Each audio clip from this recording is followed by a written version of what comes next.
안녕하세요. 마음을 비워내 가고 있는 30대 여자입니다.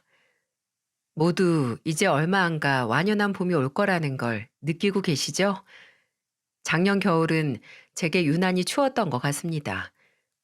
그건 차디찬 겨울바람 때문이 아니라 작년 말 제게 일어난 큰 사건 때문이었고, 저는 마음을 비울 겸 이곳에 사연을 보내게 됐어요.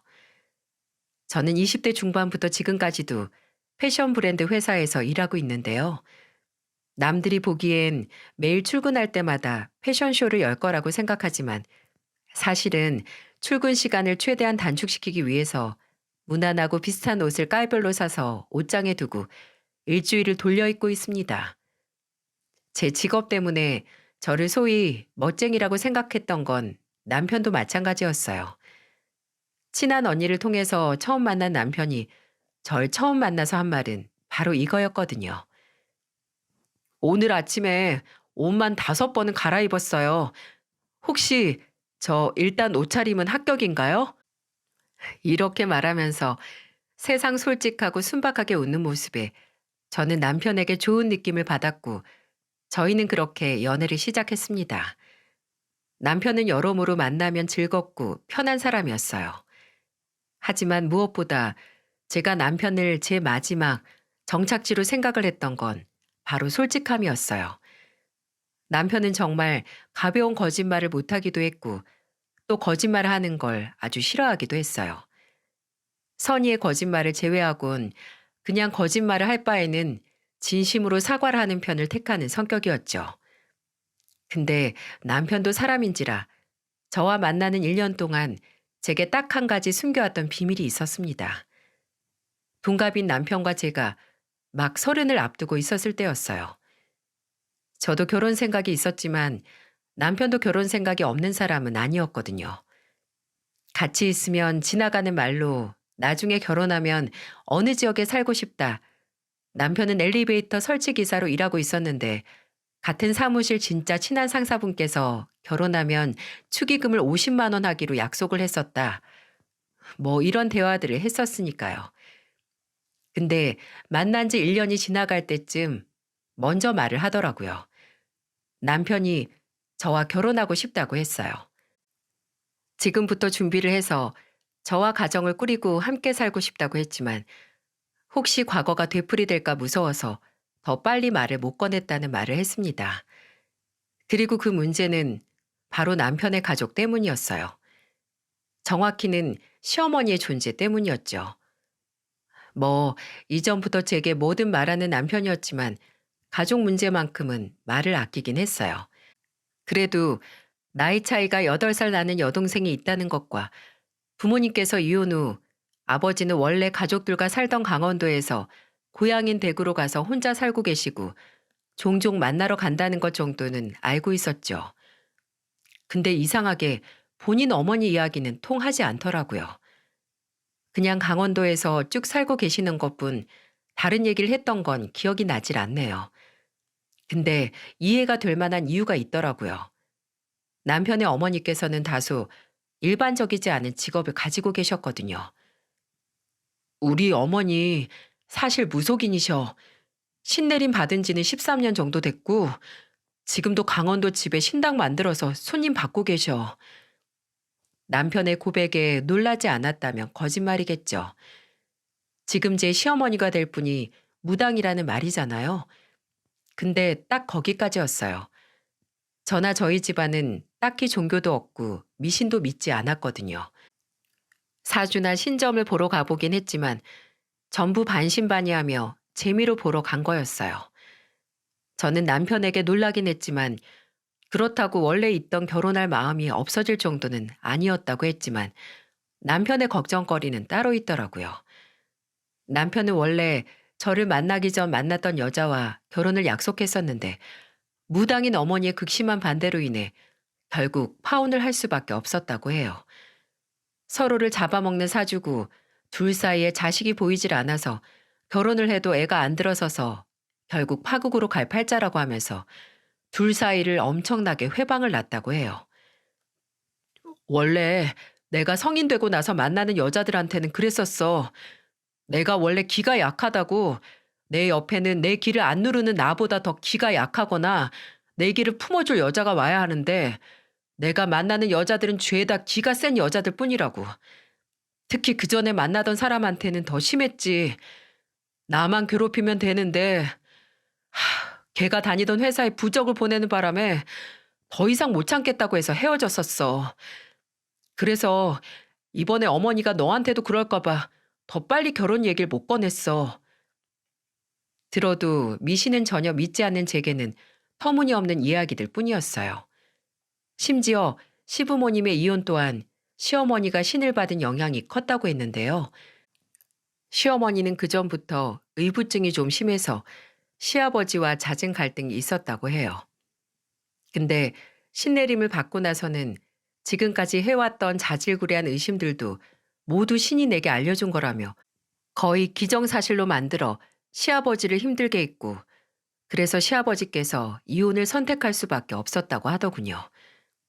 근데 남편에게 듣기로는 시아버지께서는 절대 아내와 자식들에게 부끄러운 짓을 하신 적이 없다고 했고요. 아무튼 남편은 파혼 후 강원도를 떠났다고 해요. 거기서 적성에 맞는 좋은 회사를 다녔지만 더 이상 아들의 행복보다는 늘 본인이 모시는 신의 말만 듣는 어머니 곁에 있고 싶지 않았기 때문이죠. 그래서 서울로 올라와 다시 취업을 했고 자리를 잡아서 시어머니와는 거의 연락을 끊다시피 지냈다고 합니다. 시어머니도 그걸로 충격이 컸는지 그 이후 신점에 관한 이야기는 남편에게 잘 안 했다고 했는데, 그래도 남편은 만일 제가 본인과 결혼할 용기를 내준다면 앞으로도 시어머니와의 거리를 유지할 거고, 만일 시어머니가 저를 힘들게 한다면 최선을 다해서 저를 지켜줄 거라고 하더군요. 또다시 본인의 어머니 때문에 본인의 행복을 놓칠 수 없다며 말이죠. 저는 그런 남편에게 시댁에 인사를 드리러 가겠다고 했습니다. 저는 눈에 보이지 않는 것보다 보이는 걸 믿는다고, 시어머니가 무슨 말을 하시든 우리 관계를 포기할 생각이 없다고 했어요. 그리고 저는 그렇게 간 시댁에서 정말 기이한 경험을 했습니다. 시댁은 겉보기에는 정말 일반적인 가정집이었어요. 현관문 앞에 고지서나 신문, 배달 음식점에서 주는 쿠폰이나 전단지도 보였고요. 거실도 TV와 소파, 에어컨과 화분이 있었습니다. 거기서 딱 두 가지 일반적이지 않은 건 바로 시어머니가 손님을 받는 화려하기 짝이 없는 신당과 시어머니 그 자체였지만 말이죠. 솔직히 시어머니의 직업이 무당이 아니었어도 첫인상이 별로였을 거예요. 일단 너무 무섭게 생기셨는데 그게 그냥 생김새 문제가 아니라 저를 보는 표정이 되게 심각했거든요. 제가 밝게 웃으면서 인사를 드렸는데 시어머니께서는 그저 뒷짐을 지시고 저를 가만히 내려다보시기만 했죠. 순간 내가 여기 점을 보러 온 손님인지 인사를 드리러 온 며느리인지 헷갈리더라고요. 그리고 또 한동안은 아무 말도 안 하셨어요.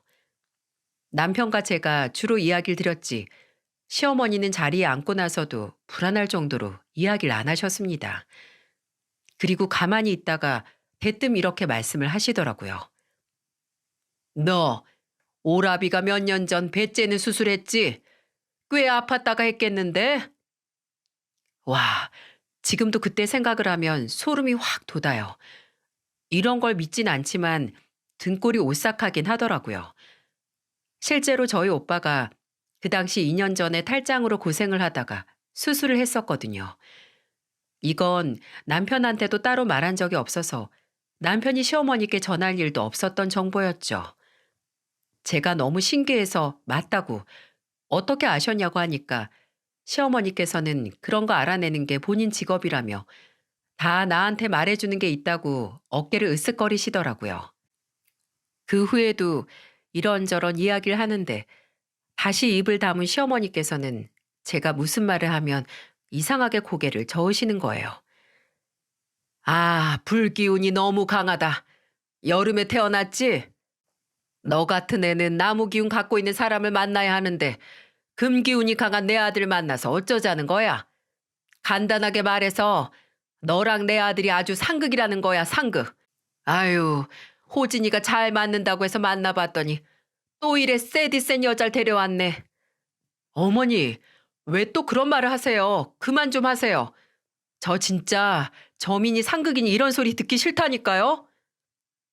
무슨 기운을 운운하며 혀를 끌끌 차던 시어머니는 남편이 한 소리를 하자 다시 입을 다무셨지만 제가 가족 이야기를 하자 바로 무섭게 얼굴을 구기더군요. 저희 어머니는 식당을 하시고 아버지께서는 인천에서 도축 검사원으로 일하시거든요. 간단하게 말해서 도축장에서 검사원으로 일을 하시는 거죠. 근데 그걸 들은 시어머니께서 하하고 웃더니 이렇게 말씀을 하시는 거예요. 어쩐지 내가 너 들어오자마자 피 비린내가 난다 했어. 애비가 동물 피 만지는 일을 하니 자식한테도 비린내가 진동을 하지. 안 돼, 안 돼. 너 그 피 내 아들한테도 묻히려고. 이 결혼 여러모로 안 맞는 거 투성이다, 투성이야. 무슨 그런 말이 다 있어요. 왜 희영이 앞에서 희영이 부모님을 모욕하는 말 하시는데요. 황당하고 화가 다 나더라고요. 뭘 한다고 저렇게 떠들까 싶기도 하고 본인은 본인에게 말해주는 존재가 있다고 믿을지 모르겠지만 저한테는 허무맹랑한 소리밖에 아니거든요. 저는 남편을 위해 시어머니께 아무런 편견 없이 다가가려고 했지만 그 기회를 뻥 차버리시는 시어머니께 말했습니다. 어머니께서도 꽤 편견 있고 남들에게 배척받는 직업을 선택하지 않으셨나요? 그것 때문에 마음고생도 하셨을 테고요.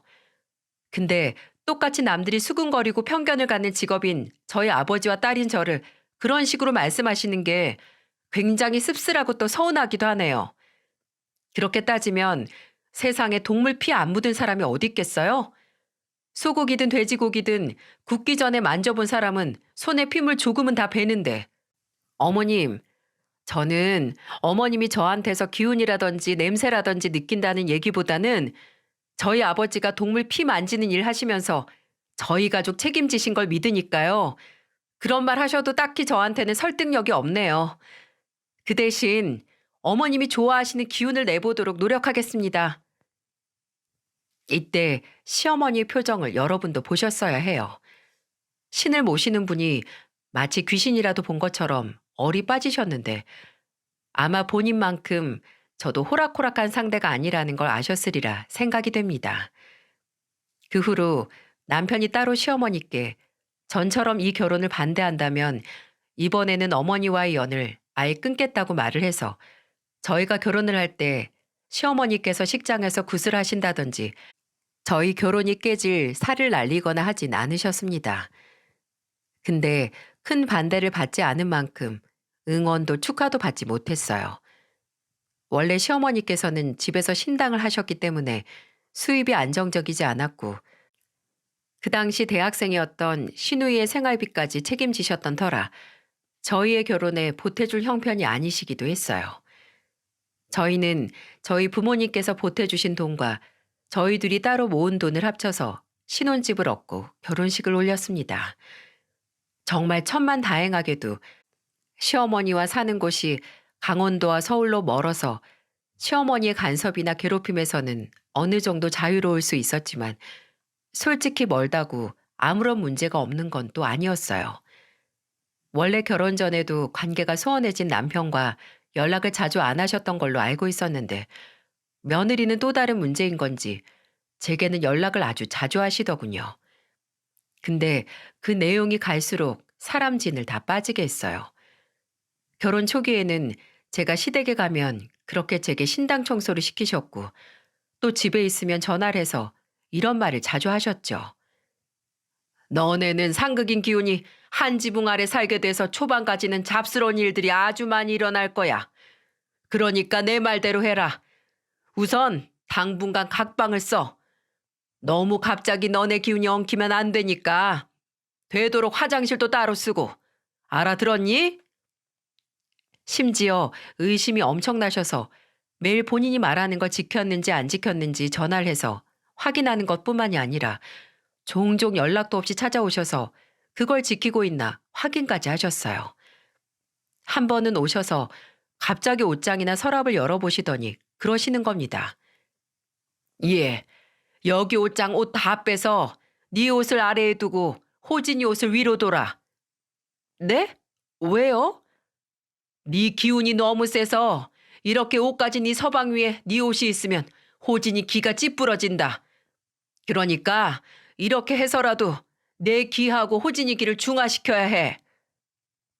그 순간 말도 안 하고 옷장과 서랍문을 다 열어보신 거나 옷을 다 꺼내서 다시 정리를 하라는 말에 화가 나기보단 제 옷이 남편의 옷 위에 있다고 남편 기가 찌부러진다는 게 너무 웃기고 어이가 없더라고요. 그래서 그런 걸로 기가 찌부러질 정도면 어머님 아들 사회생활도 못해요. 아니, 제가 아예 처음부터 데리고 살 생각도 안 했죠. 하면서 웃었네요. 그랬더니 저를 진짜 무섭게 노려보시더라고요. 지금은 이렇게 헛웃음 나는 기억이라고 말할 수 있지만 이런 시어머니 때문에 스트레스를 극심하게 받은 적이 한두 번이 아닙니다. 꿈자리가 뒤숭숭하다고 새벽마다 전화가 오시기도 했고요. 제게 아무래도 네가 회사 다니는 길이 안 맞는다며 돌아서 가거나 아예 그만두라고 저를 한 달을 괴롭히셨고요. 제가 결혼 후 임신을 했을 때는 더하면 더했지 덜하지 않으셨어요. 저와 남편이 시어머니께 제 임신 소식을 알리자마자 저를 봐야겠다며 서울로 오셨습니다. 그리고 오셔서 제 배를 딱 보시고 그러시는 거예요. 딸이라고. 그것도 저랑 아주 기운이 똑같이 센 딸이라며 어쩌냐고 갑자기 땅이 꺼져라 한숨을 쉬시는 거예요. 아휴, 하나도 처치곤란인데 이제 이 집에 호진이 기누를 여자가 둘이나 되게 생겼네. 어머니, 그런 말 하려면 그냥 가세요. 임신 축하를 해주시는 게 아니라 왜 사람 얼굴에 대시고 한숨을 쉬세요? 다 너 걱정해서 그러는 거지 왜긴 왜야 이놈아. 안 되겠다. 희영이 너 내가 부적 하나 써줄 테니까 그거 앞으로 매일 배에 품고 다녀. 그래야 뱃속에가 조금이라도 네 기운 덜 받는다. 어머님, 제가 10달 배에 품고 사는데 당연히 제 기운을 받겠죠. 제 기운 받는 게 싫으면 이 사람한테 10달 품으라고 하세요. 예, 너네가 지금 장난치는 것 같아? 이게 어디 하늘 무서운 줄 모르고 건방을 떨고 있어. 기운이니 뭐니 뱃속애에 대한 안 좋은 말을 하는데 기분이 나빠 화를 내야 하는 건 저 아닌가요? 근데 시어머니는 제게 소리를 지르며 삿대질까지 하시더군요. 남편이 이런 소리 할 거면 애 태어나기 전까지 오지 말란 소리를 해서 한꺼풀 누르셨지만 저는 그때 처음으로 후회를 했습니다. 검진 결과 뱃속 아이가 시어머니 말대로 딸이 아니라 아들인 게 밝혀졌을 때 시어머니가 내가 매일 신께 부탁을 해서 애가 아들로 바뀐 거다 라고 당당하게 말하는 시어머니를 보며 저희 집에 태어난 손주 보러 왔다가 몰래 애 침대 아래에 부적을 붙이고 간 게 들켰을 때 괜히 무속인 시어머니가 있는 걸 알고도 남편과 결혼을 선택했나 하고 후회를 했죠. 시어머니가 몰래 붙이고 간 부적을 아들의 침대 아래서 발견했을 때 남편이 시어머니를 저희 집에 출입을 못하게 하겠다고 하긴 했지만 그래도 후회라는 마음이 쉽게 제 머릿속을 떠나지 않았어요. 근데 딱히 시어머니께서 무속인이란 이유만으로 절 힘들게 한 건 아니었습니다. 저희 새언니가 카페를 하는데 거기 자주 오는 단골 손님께서도 가족 중에 무속인이 있다고 하더라고요. 그분은 시할머니께서 무당이셨는데 새언니에게 들어보니 같은 무당이어도 저희 시어머니와는 전혀 다르시더라고요. 새언니가 제게 이 얘기를 전해주기 며칠 전에는 그 단골 손님께서 가족분들과 오셨다는데 그중 무당인 시할머니도 계셨다고 하더라고요. 그냥 푸근한 할머니셨다고 합니다. 그리고 그분에게 이야기를 들어보니 시할머니께서는 가족끼리는 신의 힘을 빌린 조언을 잘 안 하신다고 하더군요. 가족이라서 객관성이 부족해 잘못된 걸 볼 수도 있고 가족끼리는 아무리 신을 모셔도 그저 응원과 격려가 가장 좋다고 하시며 말입니다. 부적도 남발해서 쓰지 않으시고 뭔가 억지로 바꾸려고 하지 않고 순리에 맞춰서 최선을 다해 본인과 본인 가족의 행복을 목표로 사는 게 사는 목적이라고 하신다고요. 이때 아, 우리 시어머니가 무당이라서 날 힘들게 하는 게 아니구나 했죠. 시어머니는 그저 모든 게 본인 뜻대로 흘러가야 하고 가족이 본인 생각대로 믿음대로 움직여줘야 직성이 풀리는 사람이라고 말이죠. 그래도 아무래도 몸이 멀면 마음도 관심도 멀어진다고 시어머니는 멀리 살고 그리고 평생 시달려온 남편이 저보다도 더 시어머니 행포에 치를 떨어서 그나마 살만하긴 했습니다. 근데 시어머니만큼이나 절 힘들게 할 존재가 제 집안으로 들어와서 문제였죠. 저희가 결혼을 하고 6년 되던 해 일어난 일이었어요. 아들이 5살이었죠. 그 해에 시누이가 이직을 하게 됐는데 이직을 하게 된 회사가 서울이라고 하더라고요. 근데 현실적으로 시누이는 아직 서울의 원룸을 얻을 정도로 돈을 모으지도 못했고 시어머니께서도 따로 집을 얻어줄 상황은 못 됐었죠. 그렇다고 고시원을 알아보긴 걱정이 되셨는지 남편에게 연락을 하셨더군요. 당분간만 저희 집에서 지낼 수 없냐고요. 솔직히 내키진 않았습니다. 남편도 동생을 고시원에 살게 하기엔 걱정은 하는 것 같았지만 쉽게 제게 부탁을 하지 못했고요. 근데 저도 만약 같은 상황이었다면 오빠하고 새언니가 그런 배려를 해줬을 때 너무 고마울 것 같고 처음 하는 타지 생활에 큰 힘이 될 것 같더라고요. 그래서 남편에게 시누이를 당분간 저희 집에 와서 살게 하자고 했습니다. 근데 딱 1년의 기간을 정했어요.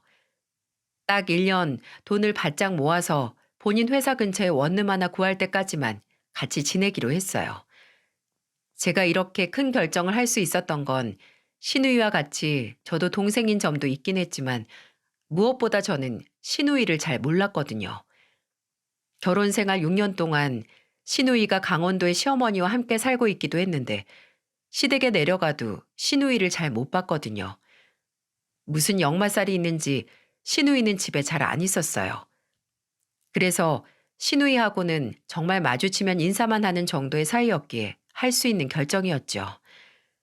왜 그리 어색하고 대면대면한 사이에 기꺼이 시누이를 집에 들였냐고 하신다면 만일 제가 시누이에 대해 잘 알았더라면 그런 결정은 죽어도 하지 않았을 겁니다. 남편이 먼저 시누이가 좀 나이에 비해 철이 없다는 소리를 하긴 했는데 이건 철이 없는 게 아니라 뇌가 없는 수준이었어요. 시누이가 수많은 것들로 저를 힘들게 하긴 했습니다. 저도 남편도 시누이도 아침에 출근하는 시간이 비슷해서 아침에 일어나면 시누이를 깨워줬었어요. 그 정도는 같이 사는 사이에 할 수 있잖아요. 근데 무슨 약을 먹고 잠드는 건지 엄청나게 안 깨더라고요. 그냥 기절을 한 사람을 깨우는 기분이었는데 초반에는 그래도 씻으러 들어가기 전에 깨우고 나와서 깨우고 밥 먹고 깨우고 아들 유치원 보낼 준비하면서 깨우고 옷 갈아입고 깨우고 아침에 총 6번에서 7번 정도 깨웠었어요. 저희 어머니도 제가 초등학교 때 이 정도로 일어나라는 소리를 안 하셨을 겁니다. 근데 하루는 아침에 아들이 열이 좀 났었어요. 유치원에 못 보낼 정도였는데 저도 남편도 당장 일을 안 나갈 수 없어서 시터에게 전화를 해보고 저희 어머니께 부탁도 해보고 아침부터 정신이 하나 없었습니다. 근데 다행히 어머니께서 병원에 데려가시겠다고 하셔서 아들 옷 입히고 친정에 데려갈 채비를 하고 있었어요. 근데 그때 시누이 방에서 아악 하는 고함 소리가 들리는 겁니다. 그리고 쿵쿵쿵 하는 소리와 함께 시누이가 발을 구르면서 방을 나와 저와 아들 옷을 입히던 남편에게 그러더군요. 아, 지금이 몇 시야? 내가 늦어도 7시에는 깨워달라고 했잖아. 야, 아까 6시 50분에 깨웠을 때 안 깬 건 너야. 너도 이제 한 번 깨웠으면 바로 일어나야 하는 거 아니야? 준영이가 아파서 정신이 없었는데 어떻게 하라고? 그냥 지나가면서 사람 깨우는 게 뭐가 그렇게 어렵다고. 나 지각하면 오빠랑 세언니 탓이야. 아가씨, 우리가 매일 어떻게든 깨워줘서 까먹었나 본데 우리 아가씨 부모님 아니에요. 그리고 아가씨도 사회생활이 몇 년인데 아직도 혼자 못 깨요? 이런 걸로 우리한테 성질 낼 거면 앞으로 아가씨가 알아서 깨요. 그랬더니 화풀이를 하는 건지 6시 40분부터 알람을 수십 개를 아주 쩌렁쩌렁 맞춰 놓더라고요. 근데 저는 원래 6시 반에 일어나거든요. 그래서 저는 그때부터 라디오를 볼륨을 높여서 켜놨습니다. 심지어 주말에도 말이죠. 그 소리에 주말 단잠에서 깬 시누이가 성질을 내면 난 아침잠이 없어서 라고 하고 무시했네요. 그리고 또 한 가지 시누이가 저를 환장하게 했던 건 바로 음식 문제였습니다. 뭐 반찬 투정 뭐 이런 게 아니라 퇴근하거나 나갔다 오면 꼭 뭘 그렇게 사와요. 떡볶이, 치킨, 피자, 햄버거 등등 온갖 먹을거리를 사오는데 중요한 건 그렇게 포장을 해와서 본인 방 안으로 쏙 들어가 버려요. 저희가 집에서 밥을 안 주는 것도 아니고 본인도 알아서 부엌 써서 해 먹을 수 있는데 말이죠. 또 저나 남편이나 아들에게는 한 입 먹어볼 거냐는 말도 하지 않았습니다. 뭐 그러려니 했어요. 월급 몇 푼 못 받는데 돈 모으랴 본인 먹을 거 사기도 빠듯하겠죠. 그리고 나이가 8살 차이가 나다 보니까 그냥 애 같기도 했었고요. 문제는 그렇게 방 안에 먹을 거로 숨겨놓고 혹시 저나 남편이 먹는 건 아닐까 의심을 한다는 겁니다. 그게 말이 되나 싶으시죠? 씁쓸하지만 사실이에요. 하루는 토요일이었어요. 그 전날 늘 그렇듯 시누이는 또 포장 음식을 사서 방 안으로 들어가서 나오질 않았는데 다음날 토요일 오전에 편의점 간다고 나갔다가 들어갔어요. 또 편의점 봉투 들고 방으로 쏙 들어가길래 그런가 보다 했는데 몇 분 뒤 다시 나오더니 대뜸 이러는 겁니다. 언니, 혹시 내 방에 있는 탕수육 먹었어요? 네? 탕수육이요? 아휴, 전 아가씨 방에 그게 있는지도 몰랐는데요. 그럼 오빠나 준영이가 들어갔었어요? 아가씨 오빠는 아침 일찍 운동 갔고 준영이는 아직 자요. 그럼 언니밖에 없네요. 진짜 안 먹었어요? 아, 안 먹었다니까 자꾸 왜 이래요? 있는지도 몰랐던 사람한테. 아가씨가 언제 우리한테 뭐 사서 들어간다고 말한 적이나 있어요? 항상 감춰서 들어갔잖아요. 그리고 말이 나와서 말인데 아가씨 거 안 뺏어 먹을 테니까 음식 남으면 제발 방 안에 꽁쳐두지 말고 냉장고에 좀 넣어요. 아가씨 방 앞 지나가면 이제 슬슬 날도 더워져서 냄새 나요. 제가 그렇게 말했어도 신우이 눈의 의심은 걷어지지 않았어요. 그리고 그 후에도 본인이 사온 음식은 늘 방 안에 숨겨서 보관을 했죠. 진짜 좀 한심한 게 그렇게 여름에 방 안에서 상온 보관하던 음식을 먹다가 장염에 걸렸습니다. 참나, 이렇게 시누이는 의심이 심했어요. 같이 살다 보니 점점 알 수가 있었습니다. 음식뿐만 아니라 본인 물건에 대한 집착이 엄청났어요.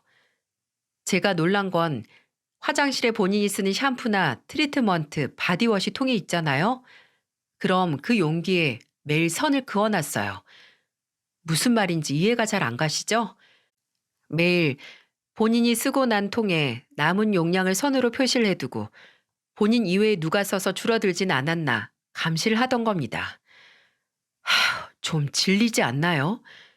저희 집에 신우의 음식이나 물건에 손을 대는 사람이 없었거든요. 심지어 5살이던 제 아들도 고모 물건에는 손을 안 댔어요. 그런데도 혼자 사서 의심을 하는 겁니다. 그러다가 제풀에 지쳐서 1년 되기도 전에 원룸 구해서 나갔어요. 누구랑 같이 살면 누가 본인 영역을 넘지 않나 의심만 들어서인지 약속했던 기한보다 일찍 나갔습니다. 저야 좋았죠. 그 지옥에서 해방이 빨리 된 거니까요. 그때는 딱히 생각을 못했는데 이제 보니 의심이 심한 게 시어머니와 아주 붕어빵이었네요. 그렇게 시누이가 떠나고 저희 집에는 다시 평화가 찾아왔습니다. 다시 저희 세 식구만 남아 시어머니와 시누이를 잊고 살았어요. 남편은 늘 그렇듯 제게는 헌신적이고 솔직한 남편이었고 아들에게는 친구 같고 다정한 아빠, 그리고 저희 친정 부모님께도 든든한 사위였어요. 솔직히 시댁 식구들만 아니면 남편은 누구에게도 1등 신랑이었을 거예요. 늘 성실하고 늘 긍정적이고 또 늘 믿음직스러운 그런 사람이었죠. 가장 향기롭고 가장 활짝 피었던 꽃이 지는 게 가장 안타까운 것처럼 그렇기에 남편의 지고 간 자리도 크게 남았습니다. 아들이 7살이 되던 해 작년이었죠. 이제 점심을 먹고 오후 근무를 하고 있었는데 전화가 한 통 왔었죠. 남편이 소속된 설치업체 사무실이었어요. 저, 안녕하세요. 여기 땡땡 엔지니어링입니다. 김호진 대리님 아내분 맞으시죠? 네, 맞는데 무슨 일이세요? 사모님, 다름이 아니라 대리님께서 아까 엘리베이터 AS 수리를 나가셨다가 사고를 당하셨어요. 사무실로 막 병원으로 이송됐다는 연락을 받았는데 눈앞이 기우뚱하고 흔들리는 것 같았어요. 세상이 온통 기울어지는 느낌? 그냥 남편의 이름과 사고라는 것만 들어도 제정신이 아닌데 제게 전화를 건 직원은 상태가 위중하니 빨리 가보셔야 한다라는 말을 했습니다. 그 전화를 끊고 실제로 남편이 이송된 병원에서도 연락이 왔습니다. 보호자 가족분들은 한시라도 빨리 오시라는 연락이 왔고요. 택시를 타고 몸에 불이 붙은 것처럼 병원으로 달려갔습니다. 제가 도착을 했을 때 남편은 이미 기계에 의지해서 숨을 쉬고 있었습니다. 그저 기계로 인해 심장이 뛰고 있는 그런 상태였죠.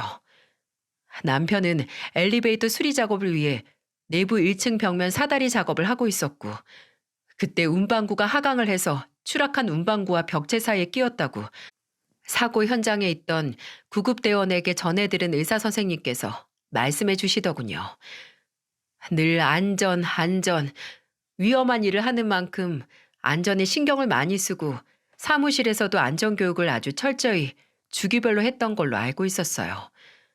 근데 정작 남편이 위험했을 때 그런 교육은 다 무의미해져 버리고 말았네요. 저는 숨만 붙어 있고 이미 이 세상 사람이 아닌 남편을 보고 거의 실신하듯 주저앉았습니다. 아직 병원에는 제가 연락을 한 가족들이 오지 않았고 저는 혼자 남편의 시신 앞에서 오열을 했어요. 제가 숨을 거칠게 몰아쉬면서 정신없이 울고 있자 그때 그 응급실에 있던 선생님 한 분이 제 어깨를 감싸 안고 말씀하시더라고요. 보호자분, 지금 남편분한테 하고 싶은 얘기 하세요. 아직 들을 수 있으세요. 그러니까 지금 마음에 있었고 하고 싶은 말 다 하세요.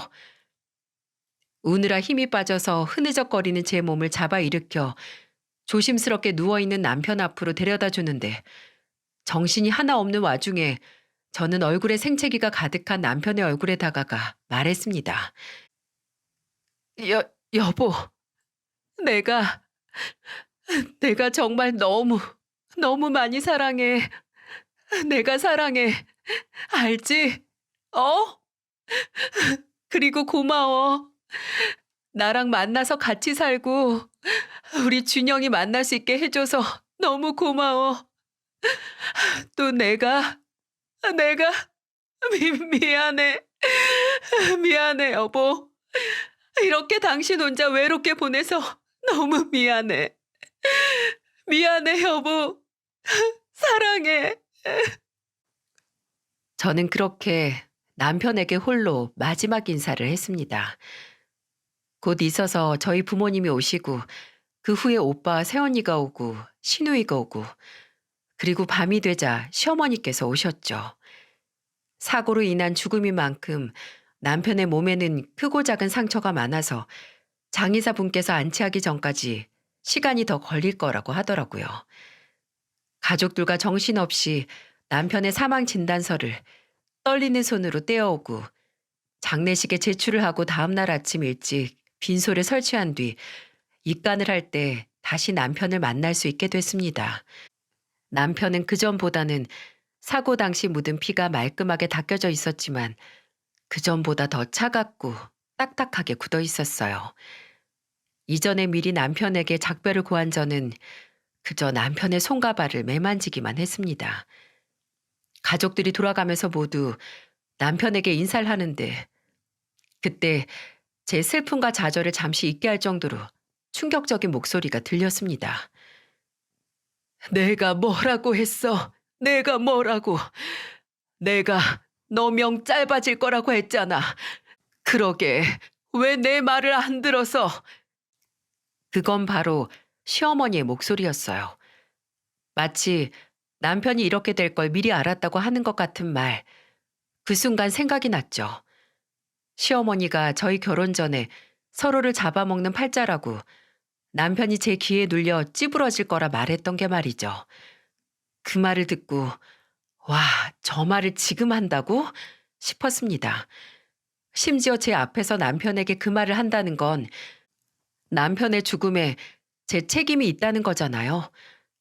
정말 남편이 저와 결혼했기에 이렇게 이르게 끔찍한 죽음을 당했다라고 하는 거나 마찬가지잖아요. 순간 너무 황당하고 화가 나는데 시어머니를 붙들고 따질 틈이 없었습니다. 못다한 부고 소식을 전하고 곧 하나둘 조문객들로 채워질 남편의 빈소를 지켜야 했으니 말이죠. 그 후로는 혼이 다 빠질 정도로 바쁘고 정신이 없었네요. 빈소를 지켜보니 한 3시간 정도 지났을 뿐인데 벌써 그저 저를 위로하는 말조차 듣기 버거워졌습니다. 부모님이나 남편은 아들 데리고 잠시 나갔다 오거나 옆에 마련된 방에 가서 쉬라고 했지만 빈소에서 저를 향해 살폰 미소를 짓고 있는 영정사진 속 남편을 두고 가긴 싫었어요. 그렇게 빈소를 지킨 지 거의 10시간이 가까워져 갈 때 저녁 시간이라서 그 어느 때보다 조문객이 많았어요. 남편의 회사에서 그리고 제 회사, 저희 부모님, 오빠 지인들까지 다 오니까 와, 정신이 하나 없더라고요. 슬퍼할 시간도 없어서 이래서 장례식은 손님이 많이 와서 정신이 없어야 하나 보다 싶었죠. 빈소에서 부모님과 함께 있다가 아무래도 조문객분들이 식사를 하는 공간에 사람이 진짜 미어 터지는 게 보여서 잠깐 그쪽으로 나갔습니다. 저희 새언니랑 오빠랑 심지어 제 친구들, 남편의 친구들까지 함께 조문객들 식사를 서빙하고 식사를 마친 테이블을 정리하고 있었어요. 그럼에도 아직 빈 테이블에 앉아있는 조문객분들이 보여서 저도 이모님들이 세팅해둔 음식을 들고 나르기 시작했습니다. 한참을 남편을 위해 와주신 조문객분들께 인사드리고 음식을 대접을 하고 있는데 그 정신없는 와중에 그 어떤 목소리보다 크게 제 귓가를 후려치는 말이 들렸습니다. 야, 내가 말했지? 걔 결혼 전에 임신한 거 맞다니까? 안 그러면 왜 결혼 준비 고작 5달도 안 돼서 끝내고 뭐에 쫓기듯 하냐? 아이, 그래 놓고 뭐 혼전 임신 아니라고, 신호 위반 아니라고 입만 털고 다니면 누가 알아? 어차피 식 올리고 몇 달 뒤에 애 태어나면 다 탄로나는데. 그렇다고 10달 꽉 채워서 태어난 애를 칠삭둥이라고 할 거야? 팔삭둥이라고 할 거야? 남편의 장례식장에서 술에 취한 목소리로 아주 즐겁게 떠들고 있는 목소리 주인공은 바로 신우이였습니다. 근데 분명 제가 2시간 정도 전에 제 회사에서 온 식구들을 보러 나왔을 때도 신우이는 저 자리에 앉아서 본인 친구들과 앉아 있었거든요. 떠드는 꼴을 보니 그때부터 지금까지 쭉 눌러 앉아서 술을 퍼 마시고 있었나 보더라고요. 다른 사람도 아닌 지 오빠 장례식에서 저러고 싶을까 하는 생각에 정수리가 달아오를 만큼 화가 났습니다. 심지어 남인 사람들도 돕겠다고 음식 나르고 정리를 하고 있는데 아무리 그래도 동생이라는 게 제정신이냐고요. 그래서 일단 저 술상 앞에서 끌어내야겠다는 생각에 신우이에게 다가가서 말했어요. 아가씨, 술 너무 많이 마셨어요. 아가씨 목소리 저기 입구까지 다 들려요. 그러니까 이제 그만 마셔요. 여기 양만큼 술 마시러 온 것 아닌 거 알잖아요. 아, 저 술 안 취했어요. 적당히 마시고 있으니까 괜히 시비 걸지 말고 저리 가요. 누가 들어도 술 먹고 꼬장이나 부리는 목소리와 말투였습니다. 그 한심한 모습에 저는 한숨을 쉬며 말했죠. 안 취했어요? 그럼 나와서 음식 나르는 것 좀 도와줘요. 지금 손 모자라서 내 직장이나 아가씨 오빠 직장에서 온 사람들이 도와주고 있으니까. 진짜 왜 이렇게 나한테 일을 못 시켜서 안달이에요. 알았다고. 나 이것만 마시고 일어날 테니까 제발 저리 좀 가시라고요. 네? 옆에서 친구들도 신우이에게 야야, 그러지 말고 일어나. 그만해. 너 오늘 이러면 안 되지. 하며 말리는데 시누이는 제 앞에서 팔까지 휘적거리며 저를 마치 날파리 쫓듯이 했습니다. 그 모습에 참을 수 없는 저는 참자 참자 했던 언성을 높이고 말았어요. 아가씨, 진짜 해도 해도 너무한다고 생각 안 해요? 내가 일을 못 시켜 안달이라고요? 그럼 아가씨는 다른 사람도 아니고 아가씨 오빠 죽은 날에 가족으로서 뭐 하나 도울 일 없나 생각할 정신머리도 없어요? 무슨 술퍼 마시러 놀러 온 것도 아니고 왜 여기서 취해서 고래고래 남의 험담이나 하고 앉아 있어요? 나이가 이제 적은 것도 아니고 30인데 언제까지 이렇게 철없고 생각 없이 살 건데요? 아가씨네 오빠가 마지막까지 동생이 이러는 꼴을 봐야겠어요? 이것뿐만 아니라 하고 싶은 이야기가 많았지만 다 할 수 없었습니다. 왜냐고요? 말하는데 순간 머리통을 세게 후려치는 고통에 악하는 소리만 났거든요. 웅성거리던 장례식장 안은 순간 고요해졌고 저는 제 뒤통수를 내려친 사람을 뒤돌아봤습니다. 그리고 그곳에는 여러분도 그렇고 그 당시 저도 그렇고 어느 정도 예상을 했던 바로 그 사람, 시어머니가 그날도 아주 무서운 얼굴로 저를 노려보고 있었죠. 제가 황당하고 억울한 표정으로 시어머니를 노려보자 시어머니는 때린 놈이 썩낸다고 제게 쩌렁쩌렁 고함을 지르기 시작했어요. 내 아들 잡아먹은 게 이제는 내 딸한테 이래라 저래라 해? 네가 뭔데 내 자식들을 쥐잡듯이 잡아? 누가 누굴 잡아먹어요? 시어머니는 제 남편의 장례식장 바로 한가운데서 모든 사람들이 보는 중 네가 내 아들과 결혼을 해서 내 아들이 죽었다라는 속마음을 꺼내놨습니다. 내가 분명히 그랬지. 너까지 거랑 결혼하면 분명 내 아들한테 안 좋다고. 서로 잡아먹을 팔자인데 한쪽 기운이 너무 세서 결국 약한 내 아들이 죽었잖아. 그래, 내 말 무시하고 서방 잡아먹으니 속이 후련하냐? 아주 배가 부르니? 지금 제정신으로 하는 말씀이세요? 나 때문에 제 남편이 죽었다고요? 그게 말이 된다고 생각하세요? 그럼 어머님은 저희 결혼하기 전 어머님 옆에 있는 신이 알려준 대로 정말 남편이 제 기에 잡아먹혀서 어머님 정깨가 들어맞아서 속이 후련하세요? 어머님 아들은 본인 정깨대로 와이프 기에 눌려서 죽은 비참한 사람으로 만들면 속이 편하시냐고요? 뭐? 이 천벌을 받을게? 천벌 받는 건 제가 아니라 어머님이에요. 남편이 그렇게 어머님이 어머님 정깨대로 본인 마음대로 하는 걸 치를 떨려 하는 걸 아시는 분이 여기서까지 이러고 싶으세요?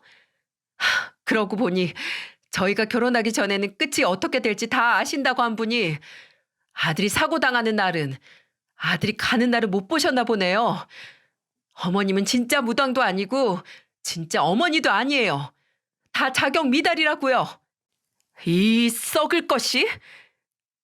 정신을 놓기 직전처럼 울분을 쏟아내다가 순간 눈앞에 지독한 표정의 시어머니가 다가왔고 바로 머리채가 잡혀서 고개가 꺾였습니다.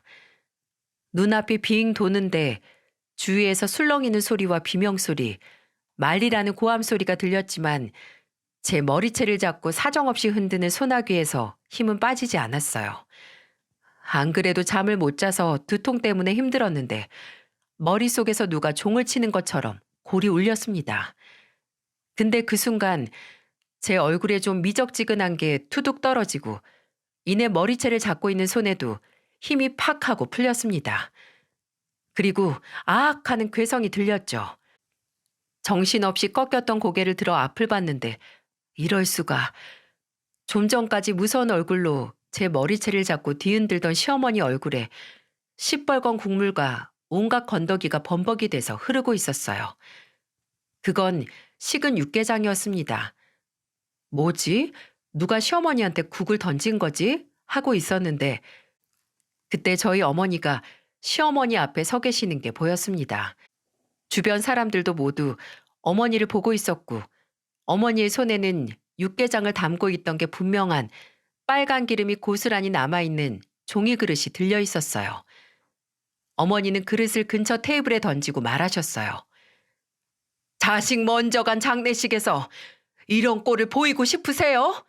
사부인, 제발 부끄러운 줄 좀 아세요. 김서방, 우리 호진이 생각도 좀 하시라고요. 평생 엄마가 무당인 걸로 힘들어하는 호진이 마지막 가는 길에서도 내 말이 맞았다, 내가 다 알고 있었다 하는 말 하면서 호진이가 사랑하던 아내인 우리 희영이 탓하고 싶으시냐고요. 조금이라도 떠난 아들에게 미안한 마음 좀 가져보시면 절대 이런 짓 못하십니다. 어머니의 고함 소리를 끝으로 주변에서는 온통 시어머니를 손가락질하는 소리가 들려왔습니다. 뭔데? 김대리 어머니가 무당이었어? 아들 죽는 날을 알고 있었다고? 근데 왜 아들 장례식에서 저래? 며느리 탓하고 싶은가 보지. 와, 희영이도 그렇고 호진 씨도 너무 불쌍하다. 김대리 와이프 대단하네. 남편이 죽었는데 저런 시어머니 아직도 시어머니라고 보고 살아야 하고. 제 귀에서 똑똑히 들리는 질타들이 옆에 있는 시어머니 귀에 안 들릴 수 없었겠죠. 이제는 육개장 국물 때문인지 아니면 수치스러움에 달아오른 건지 시어머니 얼굴은 거의 터질 만큼 벌개졌고 시어머니는 그대로 장례식장을 나갔습니다. 그리고 비틀거리는 시누이는 본인 친구들 손에 이끌려 장례식장에서 퇴장을 했고요. 두 사람 다 다음 날 발인식에 다시 오긴 했지만 저와 제 가족들과는 멀찌감치 떨어져서 남편의 발인식에 참석을 했고 또 저와는 그 어떤 말도 붙이지 않았습니다. 저를 걱정하던 다른 조문객들 말과는 다르게 남편의 장례식 이후 저와 시댁 식구들과의 관계는 완전히 끝이 났어요. 아니, 날 뻔했습니다. 남편이 가고 난 자리를 매일 하루에 수십 번을 그리워하고 남편과 함께했던 좋은 기억을 떠올리며 시간을 보내고 또 그 기억을 함께 가지고 있는 아들과 매 순간 남편의 이야기를 하며 서로를 위로하면서 살았는데 지난 명절날 며칠 후에 전화가 오더라고요. 시어머니였습니다. 솔직히 저는 그때 막 남편의 산재보험금과 남편의 회사에서 보상금을 지급받았던 터라 혹시 시어머니가 그걸 알고 연락을 한 줄 알았어요. 근데 이게 다행인지 불행인지 싶을 소리를 하는 게 아니겠어요? 너는 네 서방, 내 아들 가고 처음 있는 명절인데 어떻게 오지도 않고 연락도 안 하니? 어머님이 아들 잡아먹은 며느리 얼굴은 물론이고 목소리도 듣기 싫어하실 것 같아서 안 했는데요. 내가 마음은 그렇지만 하늘에 있는 우리 아들 생각은 다른가 보다. 걔가 그래도 지 가고 나서 우리는 잘 지내길 바랬는지 내 꿈에 나와서 저랑 잘 지내라고 서로 다독이면서 살라는데 어쩌겠니. 하나 있는 아들 죽어서 부탁하는 거 들어줘야지. 기가 막혔습니다. 끝까지 지긋지긋하더군요. 간곡하게 그날 일은 미안했다고. 그래도 우리가 이렇게 척지고 지내면 죽은 아들 보기 미안하니 내가 먼저 사과한다고 말해도 들어줄까 말까인데 꿈에 나온 아들을 운운하며 마치 이게 자연의 섭리이고 운명인 양 받아들이라는 말에 짜증이 솟구치더군요. 그래서 저도 꽂다치고 시어머니께 말했습니다. 아, 정말요? 근데 어쩌죠? 제 꿈에 나타난 남편은 절대 어머님하고 연락하지 말라고 평생 피해 다니고 남처럼 지내라고 했는데 저는 제가 꿈에서 만난 남편 말 들을 테니까 어머님은 어머님 꿈에 나온 아들 말 들으세요. 그렇다고 해도 제가 만날 생각은 없지만요. 전화를 끊고 시어머니와 시누이 번호를 아예 차단을 했습니다. 남편의 죽음을 제 탓으로 돌리던 시어머니의 말은 얼마나 시간이 지나고 무슨 일이 일어나도 지우지 못하기에 앞으로 두 번 다신 그런 기억을 제게 심어준 사람을 만날 생각이 없었어요.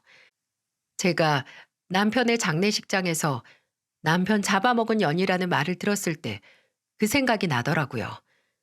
병원 응급실에서 처음 만난 얼굴 한 번 기억이 안 나는 선생님은 내게 지금이라도 남편에게 하고 싶은 말을 하라고 남편이 들을 수 있다고 믿고 제게 믿음을 줬는데 그래도 8년은 넘게 알아온 가족인 시어머니는 남편이 죽은 게 모두 제 탓이라고 믿고 있다는 게 참 씁쓸하다는 게 말이죠. 진정한 믿음은 본인의 능력을 증명하려 하는 그릇된 욕망이나 비극을 남의 탓을 하기 위해 발휘되는 게 아니라 누군가를 위로하고 좌절의 순간에 구원을 하기 위해 생겨야 하는 게 아닌가 싶습니다. 지금도 솔직히 제 옆에 남편이 없다는 게 사실 완벽하게 믿어지거나 받아들여지지 않아요. 아침에 눈을 뜨면 혹시 제가 끔찍한 악몽에서 깨어나 옆자리에 남편이 누워 있는 건 아닌가 하기도 합니다. 하지만 언젠가 이런 것도 다 나아질 거라 믿어요.